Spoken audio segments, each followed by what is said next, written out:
En esta historia vas a poder aprender algunas expresiones y vocabulario que utilizamos en los momentos de tensión, de miedo, cuando a veces no hacemos caso a los consejos de los demás, entre otras circunstancias. Lo más importante es que vas a poder aprender cómo se utilizan estas expresiones en un contexto real y también vas a aprender cuándo utilizarlas de una manera apropiada mientras te entretienes a través de esta interesante historia. Si quieres saber el desenlace de esta historia y a la vez aprender español en contexto suspenso, comencemos. Pero antes te voy a dejar algunas preguntas para que encuentres las respuestas mientras escuchas la historia. ¿Con qué expresión en español podemos decir que una persona no logra conciliar el sueño? ¿Con qué expresión decimos que una persona siente tanto miedo que se le eriza la piel? ¿Cuál es el verbo que utilizamos para expresar que la luz pasa por un espacio muy pequeño? ¿Qué expresión utilizamos para indicar que una persona actúa con mucha cautela? ¿Y qué expresión utilizamos cuando alguien ignora una advertencia? La neblina no se había movido en toda la noche. Era espesa, densa, como si el aire se hubiera detenido. Marcos llevaba 3 noches sin pegar el ojo. No era insomnio, era algo más. Desde hacía unos días escuchaba una voz que lo llamaba. A veces suave, a veces entrecortada, pero siempre con su nombre. Marcos, vuelve. No quería contárselo a nadie. Pensaba que tal vez era el estrés o que simplemente estaba sugestionado. Pero entonces su perro empezó a gruñir, quedándose quieto, con el lomo erizado, mirando fijamente la casa abandonada al final de la calle. No ladraba, solo gruñía bajo. Marcos no era de asustarse fácilmente, pero esa noche estaba en ascuas. Tenía esa incomodidad en el cuerpo que no lo dejaba pensar con claridad. Así que casi a la madrugada decidió salir y enfrentar su zozobra. Tomó una linterna, se puso una chaqueta gruesa y caminó hacia la casa abandonada. Hacía un frío que pelaba. Cuando llegó a la oxidada verja de la casa, dudó por un momento, pero la empujó. Avanzó con pasos lentos, andando con pies de plomo y los ojos muy abiertos. El silencio era total, apenas interrumpido por el crujido de la grava. La puerta principal se abrió con un leve empujón. El interior estaba completamente oscuro. Apenas entraba por las ventanas la luz del amanecer. Marcos dio un paso y la madera del suelo crujió bajo su peso. El olor era penetrante. Olía a humedad, madera vieja y polvo. Sin embargo, respiró hondo para tomar aliento y continuó. Al fondo del pasillo vio una luz tenue filtrarse por una puerta entreabierta. Avanzó lentamente porque cada paso le pesaba. El corazón se le subió a la garganta. Sabía que algo no estaba bien, pero ya no podía dar marcha atrás. Empujó la puerta con sus manos temblorosas. Encontró una habitación amplia y con muebles muy antiguos. Contra la pared había un espejo antiguo de cuerpo entero, con un marco tallado y envejecido. Marco se quedó mirándolo y de pronto sintió que lo estaban observando. Se le puso la piel de gallina. En el espejo algo se movió. No era él. Lo que reflejaba no coincidía con sus gestos. Miró de reojo la puerta como pensando en salir corriendo, pero en ese instante la voz volvió a sonar, esta vez con más claridad. Marcos, vuelve. El reflejo lo imitó, pero había una diferencia. eran los ojos. Se veían vacíos, como si no tuvieran fondo. Intentó retroceder, pero no podía moverse. Era como si el cuerpo no le respondiera. El espejo vibró y en un segundo, como si el vidrio fuera agua, fue absorbido hacia adentro. No gritó, no pudo. A la mañana siguiente, varios vecinos encontraron su linterna en la entrada de la casa, pero de él no había rastro. Nadie lo volvió a ver. Desde entonces, los rumores crecieron. Algunos decían que Marcos había hecho caso omiso a las advertencias, porque todo el pueblo sabía que nadie debía entrar a esa casa. Sin embargo, lo peor fue lo que vino después. Los mismos vecinos que tanto habían cuchicheado de las imprudencias de Marcos empezaron a decir que al pasar frente a los espejos de sus propias casas, sentían que alguien más los miraba desde el reflejo, una sombra, una figura borrosa. Y a veces, cuando sus casas se quedaban en completo silencio, juraban oír un susurro flotante en el aire. Marcos, vuelve. ¿Te diste cuenta todo lo que había dentro de esta historia?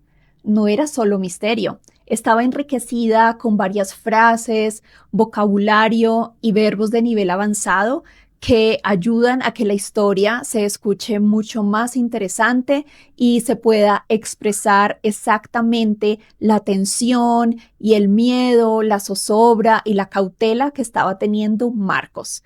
Estos son los tipos de contextos que te van a servir para poder ver cómo los nativos utilizamos el español en el día a día cuando nos pasan este tipo de circunstancias.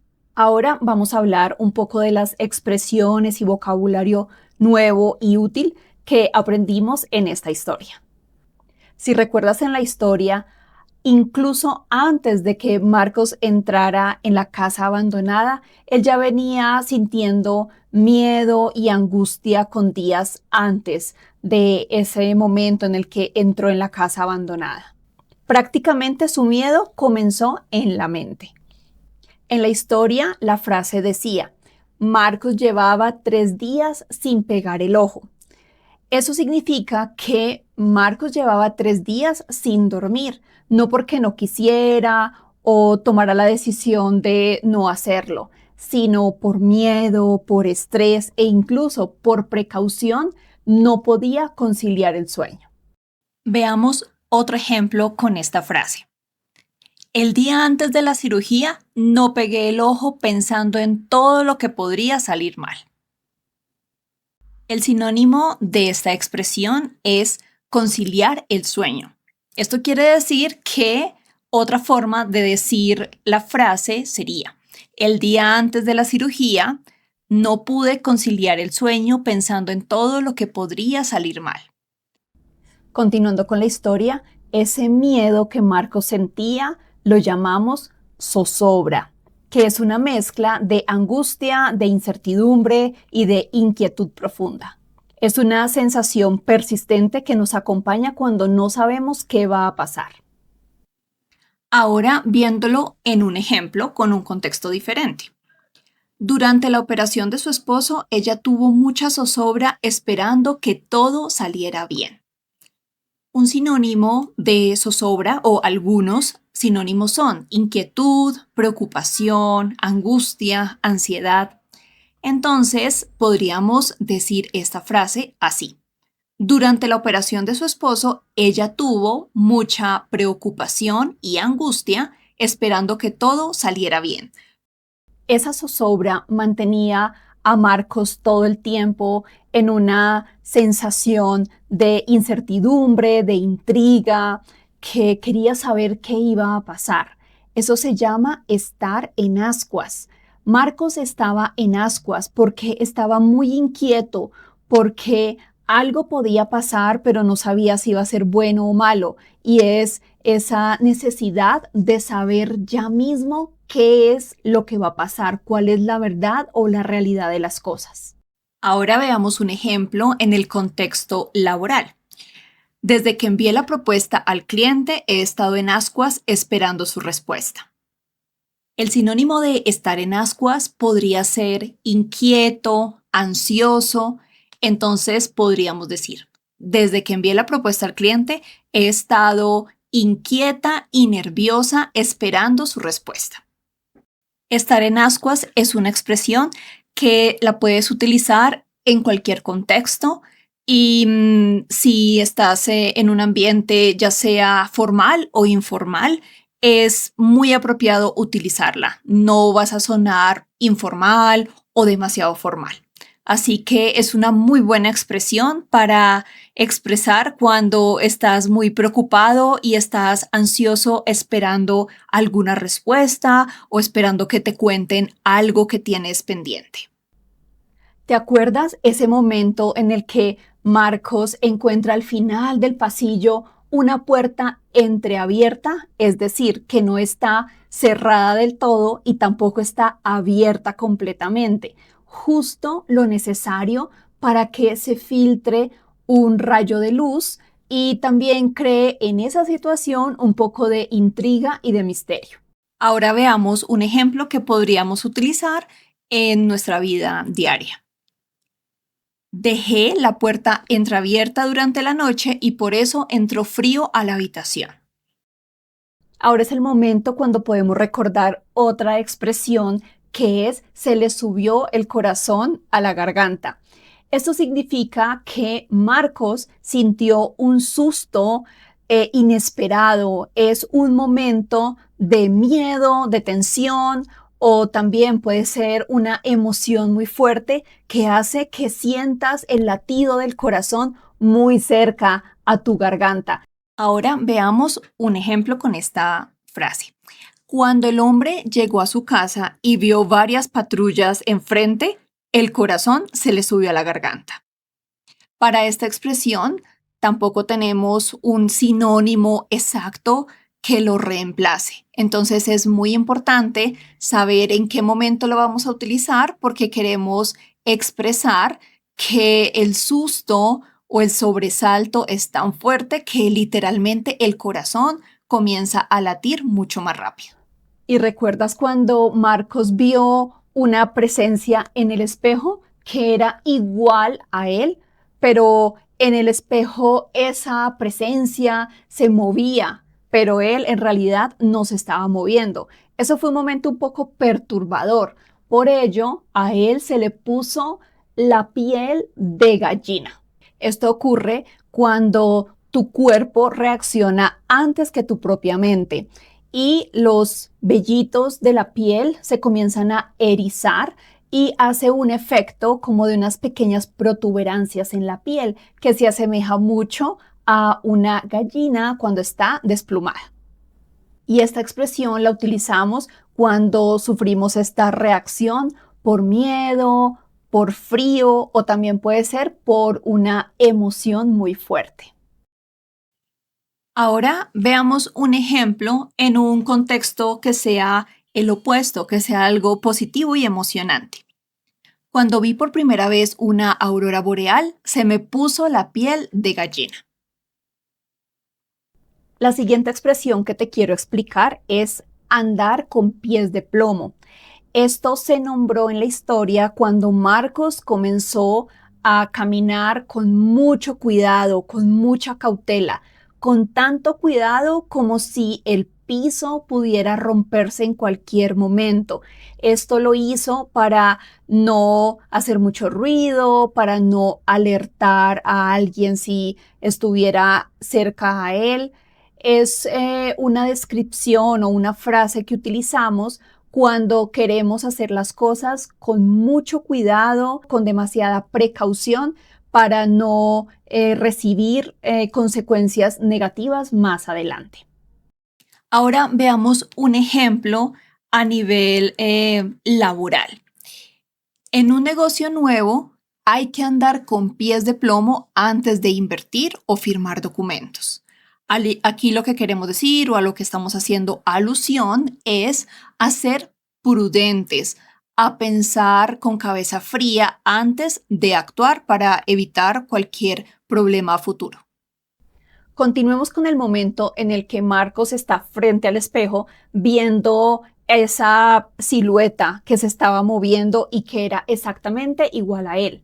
En ese momento, él quiso girar completamente y mirar hacia atrás para ver qué más estaba ocurriendo, pero tenía tanto miedo que lo que hizo fue mirar de reojo, es decir, únicamente movió su ojo para no mover todo el cuerpo o completamente la cabeza, sino que mirar de una manera disimulada.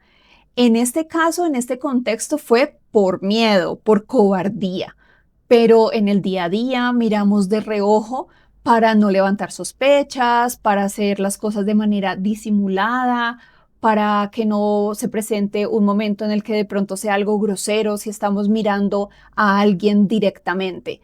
En ese momento podemos decir que necesitamos mirar de reojo para no levantar ninguna sospecha de que estamos mirando directamente a otra persona.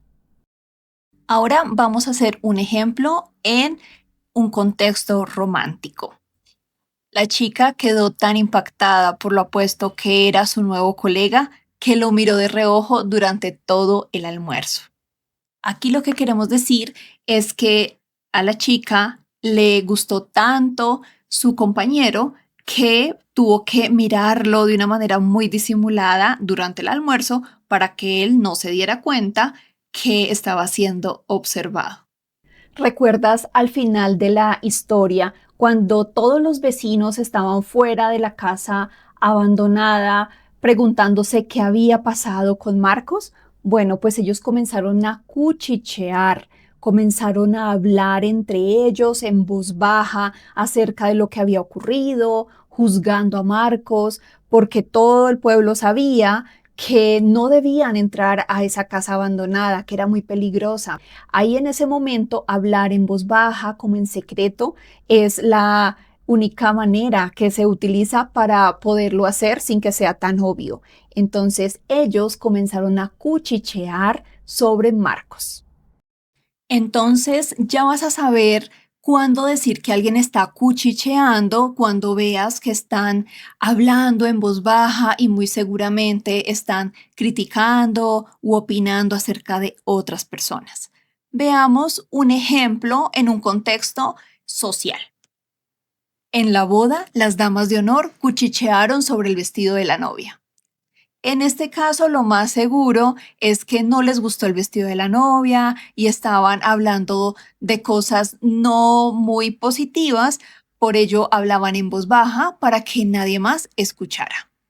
Y la última frase que te quiero explicar es toda la causa prácticamente de lo que le ocurrió a Marcos. Y es que él, sabiendo que esa casa tenía una historia misteriosa, algo que pasaba pero que no estaban seguros de qué era y todos sabían que no debían entrar a esa casa, él, sin embargo, entró.